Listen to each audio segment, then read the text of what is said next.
contarles sobre la última dictadura militar, la noche más oscura de Argentina. Todo empezó el 24 de marzo de 1976, cuando Isabel Martínez de Perón es derrocada del Poder Ejecutivo Nacional.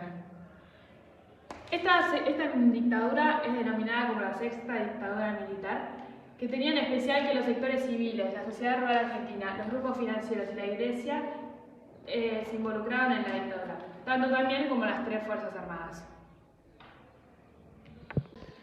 En esta dictadura interrumpió muy abruptamente el proceso de reorganización nacional, que tenía como objetivo eliminar las guerrillas y todo lo que esté en contra de la institución nacional.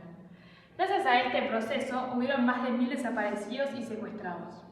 El término subversivo se extendió a cantantes, sindicatos y sobre todo estudiantes que estuvieran en contra de la dictadura. ¿En qué momento y cómo se llevaban a cabo esto? En horas de la noche ingresaban a las casas de las futuras víctimas y eran golpeadas y abusadas en frente de sus familias, sin que ellos pudieran hacer nada. Después de eso, les tapaban la vista y eran llevados, sobre todo en Falcon, sin patente, a diferentes centros clandestinos. Hubieron más de 350 centros clandestinos, como por ejemplo el Dedos de Córdoba, los Resubios. Pero el más importante fue la ESMA, que era la Escuela Mecánica de las Fuerzas Armadas Argentinas. En ese lugar se torturaban y se ejecutaban hasta que confesaran dónde estaban habitados los futuros detenidos. Y después de eso eran fusilados o asfixiados. Las señoras o las mujeres que estaban embarazadas se esperaban hasta que tengan a sus hijos y ellos eran separados de sus madres y los llevaban amigos o familiares de los militares. Y después ellas eran fusiladas o asfixiadas también.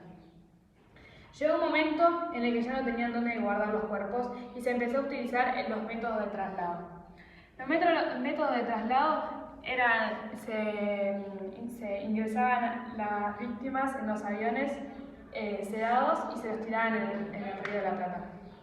Y ahí se empezó a utilizar una frase muy famosa que decía: sin cuerpo no hay pruebas y sin pruebas no hay delito. Cuando esa frase se empezó a utilizar tan seguido, las familias de los desaparecidos empezaron a buscar respuestas. Y ahí se originó las Madres y Abuelas de Plaza de Mayo, que fue la base de la oposición a la dictadura. En cuanto a lo económico, el ministro de Economía de Videla, Martínez de Hoz, implantó el modelo neoliberal, que tenía como objetivo el libre comercio de extranjero, lo que producía competencias en las empresas y pymes nacionales.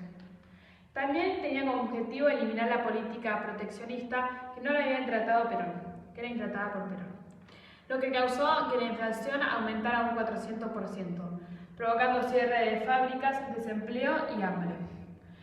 El malestar social fue controlado por el temor y las cortinas de humo.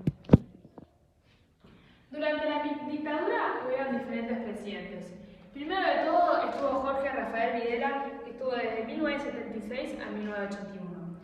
Después, durante menos de un año, estuvo Roberto Viola, de 1981 a 1981.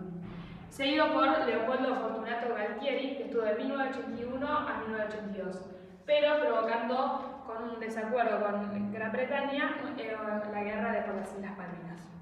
Después de ahí siguió Reinaldo Lindone, que estuvo de 1982 a 1983, siendo el último presidente en cuanto estuvo la última dictadura. En diciembre de 1982 se anunciaron las elecciones y el 30 de octubre de 1983 los argentinos, después de más de 7 años, pudieron votar y asumió la presidencia el presidente Alfonsín. En la dictadura militar hubieron más de 30.000 desaparecidos, casi 1000 muertos en Malvinas y las industrias nacionales heridas de muerte. Y en fin, con todo esto que contamos recién, sería lo que pasó en la última dictadura militar, la noche más oscura de Argentina.